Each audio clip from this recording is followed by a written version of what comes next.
दा सोनायनि दावराव नै बहा फैसा सोदों र'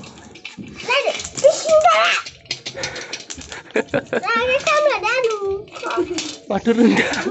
रागासो हामलायथारला माथो रोंथारा नोंसोरलाय रागा हामलायलायो आं दा भिडिअ बानायनाय सिमाव नै बेजों आं नाम्बार लिरनायखौ लायासै बेजों रंजोंहाय नाम्बार लिरबाय आरो 13 तारिख 10 मास 2024 बेवहाय 24 लुबाय बेवहाय गैया बिदिनो ओमफ्राय ओरै P3 बियो आंनि जिखुनु माबा मोनसे आरो बिनि मिनिंखौ खिथाथ'ला दा बे मा जिनिस नायनानै नुखाबाय नै बैंक अफ माय पार्सनेल होननांगोन आरो दा नै आं खामानि मावबाय थानाय समाव सासे बोराय फैदों बबेनि बोराय जाखो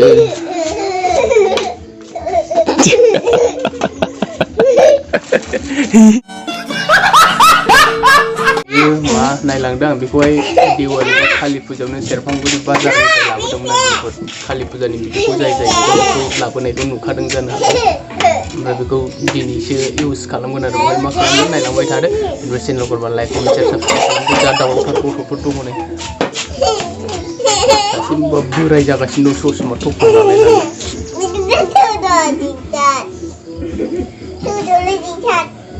दा खोन्थालांबाय थानोसै ओइ रगान दामनायखौ अलायनाङा मा साउन्ड होना होयो दा आं नैबे माखासे कइन्सफोर बा फैसा खुस्राफोर दोनथुमनो नागिरदों आरो लोगो बेनिफ्राय बेसेबां गोबावनि उनाव जेसेबांखि जाया मानो मोनसे खामानि मावनो नागिरदों आरो आं बेवहाय बेबायदि दोनथुमनानै देनां खामानिया कमप्लिट जायोबा आं भिडिअनि गेजेरजों शेयार खालामफिनगोन ना आबौ बबेनि बोराय मानसि जाखो बेयो थखन लालायलायदों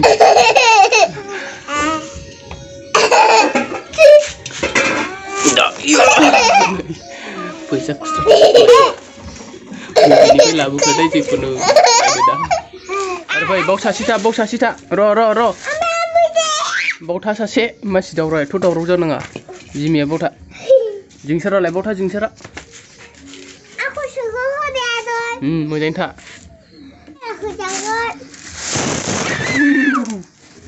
नै सिखौथ' जिंसार लादों सिखौथ' हनै लागाव सोदो बोरो फैसाया मा साइसनि फैसा दं नै 10 थाइनै थाइबा थाइसेबो दं आरो बेनिफ्राय 20 थाखा गथाबो दं खोमा नै 20 थाखाया बाव गासै बेसेबांसो फैसा दं मिथिया सानाखै आरो बर्थमान 1 केजिसोनि बारा दं दै अजना 1500 2000नि खाथियाव दं बायदि मोनदों 10-10आबो बिराद बुरजा दङ ना सोदो माबार सोदो माथो जायाबो थाब सोदो मोननै जाबाय मोननै जाबाय माथो रोंथारालै नोंसोरलाय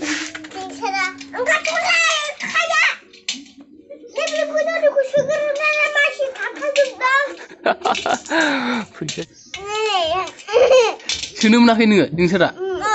बे बेसेबां बे नायलाय बेखौ खोन्थालाय नाम्बारखौ बेसेबां बे बेसेबां नाम्बार थाइसे 1 नाम्बार नै सासे गोलैलायबायसो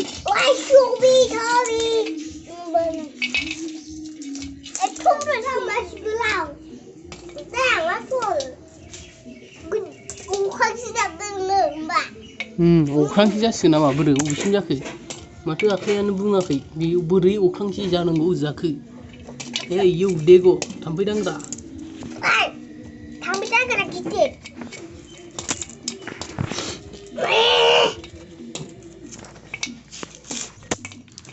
गोलैजोब्बाय आंनि सुखा गारा सोगोरनो बिसोरखौ आंना एथ' बुरजा करनो बुरजा आलु बुरजा अभी दुखु चीना है अभी जोब्बाय दानिया दे जिंसार थिखांनायलाय खोख्लैनाङा दे ओमफ्राय लासै थिखां दे नों थिखांनो हायो ना हाया दे थिखांलाय दे हायो ओइ खोलैनाङा दे खोलैबाथाय बायबाय दोनदो दे जिमि थिखांलाय जिमिखौ थिखांलाय हायो ना हाया दलद दोन दे हायाव लासै दोन जिमि थिखांलाय हायो ना हाया बोलोगोरा खालाम दे दे बहा हालायबावोसो बायगोन दै खोख्लैनाङा दे नों लांसै न'आव लांसै लाङा हैद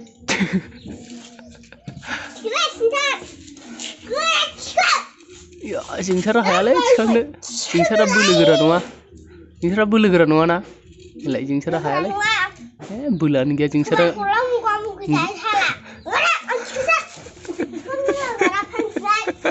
पेन जिलायबावनायसो जोंसारा पेन जिलायबावनायसो गैलालै पेन जिलायबावनायसो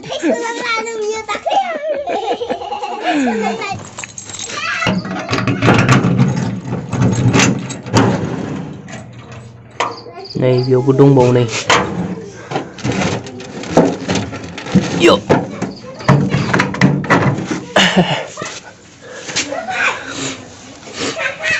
बेबो नैबे P2 P1 नैबेहाय आं दहाय खिथादोंमोनना बिनि मिनिंखौ खिथाथ'ला होननाया नैबे दा P3 P2 बेनिफ्राय बेखौ माब्ला दोनामोन होनबा बेबो डेट लिरनाय दंखायो नै 17 तारिख 11 मास 2022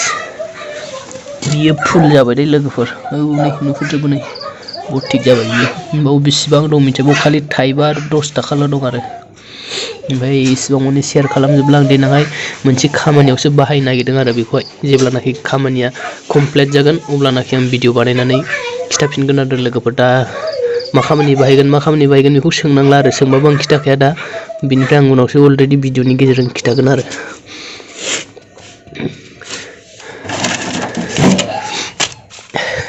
नै गोदोनि दिनावथ' मा होनगोन आरो लोगोफोर नै बेसेबां गोबावनि फट' मोनथाय बिसोरो नै सिगांनि समाव बिराद फट' खेबजायोमोन ना बिराद फट'फोर दंमोन नै गोदो खेबजानाय ओमफ्राय उन्दै समाव माबायदिमोन नै आं बेवहाय क्लास 7 ना 8 फरायनायमोन आं बे समाव नैबे आंनि सासे फंबायमोन आरो ओमफ्राय नैबे आंमोन आरो नै माबायदिमोन उन्दैयाव सेरफांगुरि फट'ग्राफाराव खेबजानायमोन आरो बे फट'आ लोगोफोर नै उन्दै समनिमोन आरो दासिमबो दङ बे फट'आ नै एमइ स्कुल फरायनाय समावनो खेबजानाय बायदि मोनदोंमोन आं बेखौ बावलायलांबाय 2012-13 बिदियावनो जाबावनाय नङा 10 फ्राव खेबजानाय मोनदां बियो बिराद गोबावनि फट'फोरा दाबो दं गाज्रि जालाजोब्बाय अबेबा ओमफ्राय दा आंनाव बे बक्सिङावनो मोनसे दंबावनाय लोगोफोर दानि उन्दै गथ'फ्राथ' बेफोरखौ सिनायनायानो नंला आरो बे मा बुस्थु आं जाय मिन्थिगौ थाब आं नामखौ बुङैनि सिगां कमेन्ट खालामबानो जाबाय आरो बेखौ नायदोंबा सिगां समाव जोंनावहाय बेफोर दानि बायदि मबाइल बा मेम'रि बिदिजों गान दामनाय जुग गैयामोन ना जों उन्दै समावहाय बेफोरखौ मोनबोदों आरो टेप रेडिअ बेफोरबायदिजों बे जाहैबाय केसेटमोन आरो बेवहाय नैबे रिल दङ नैबे रिला नै बेयावसो मेथाइ बा गान थायोमोन आरो लोगोफोर बेजोंसो दामोमोन ओमफ्राय रिला नै बेसे बुरजा आरो सिगां समावहाय गान दामग्रा दंमोन आरो आंनावबो गंसे वार्डमेन ना माबा मोनसे दंमोन आरो बे समनिनो केसेटमोन बेयो बर' केसेटमोन आरो दासिमबो दङ देनां फिसाफोरनो खोन्थानांगौ आरो बेखौ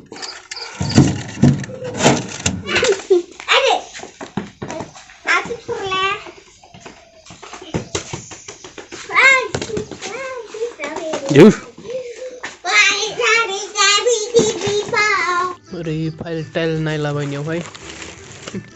मोनसे बिराद पुराना फट'फोर मोनबावदों आरो बिसोरबो नै गासिबो मबाइलजों खेबजाजोबनायमोन सिगां समनिमोन माबे समनि फट'मोनथाय आं गोसोआवनो गैला ओमफ्राय बे फट'आ गासिबो 2020 नि सिगांनि जोब आरो बिब्दिनो 2014-15 मा साइसनिमोन आंनि महरा सिगां नायबानो जाबाय नै नैबेथ' नै दुगागाखामोन नै बियो माबामोन चिराङावहाय बै हाग्रामा ब्रिजआवहाय मोनसे दैजिं फेस्टिभेल जादोंमोन ना सिगां समावहाय बे समनि फट'मोन आरो बियो ओमफ्राय ओरै नैबे न'फोरनिनोमोन बेफोरबो ओमफ्राय नैबे ओरै साहा बै सियालमारि मैनागुरि हेल दालांनि फट'मोन आरो नैबे अन्थाइआव लानायमोन ओमफ्राय नैबे ग्राफाराव खेबजानायमोन नै हाथरखि गोनांलायमोन आगै सना गुफुर गावदां बारफुनाय बेबा नों गावदां दां भिडिअखौहाय बेखिनियावनो दोननोसै लोगोफोर गोजोननाय थाबाय आरो बेनिफ्रायथ' बुंखाबाय आं दा बे खुस्रा फैसाफोरखौ मानि थाखाय दोनथुमदों होनना बुङोब्ला आं मोनसे खामानि मावगोन आरो बेसेबां बोसोरनि उनाव साक्सेस जायो बेयाव मावहैगोन आरो ओमफ्राय आं दाथ' एसे सिगाङावनो बुंखाबाय बेसेबां सोंबाबो आं खिथाखाया आरो मा खामानि मावगोन आं लास्ट बारावनो जेब्लानाखि खामानि मावगोन अब्लानाखि खिथागोन आरो लोगोफोर दा भिडिअखौ मोजां मोनदोंबा लाइक कमेन्ट शेयार चेनेलाव गोनांब्ला साबस्क्राइब खालामना होदो आरो दिनैनि भिडिअआ बेखिनियानो डिस्टार्ब बेयावनो दोनथ'बाय लोगोफोर दिनैनि भिडिअखौहाय हाथाया नायजाथायला नायलाय हाथायानो गैथारला गोजोननाय थाबाय बयनिसिमबो बाय बाय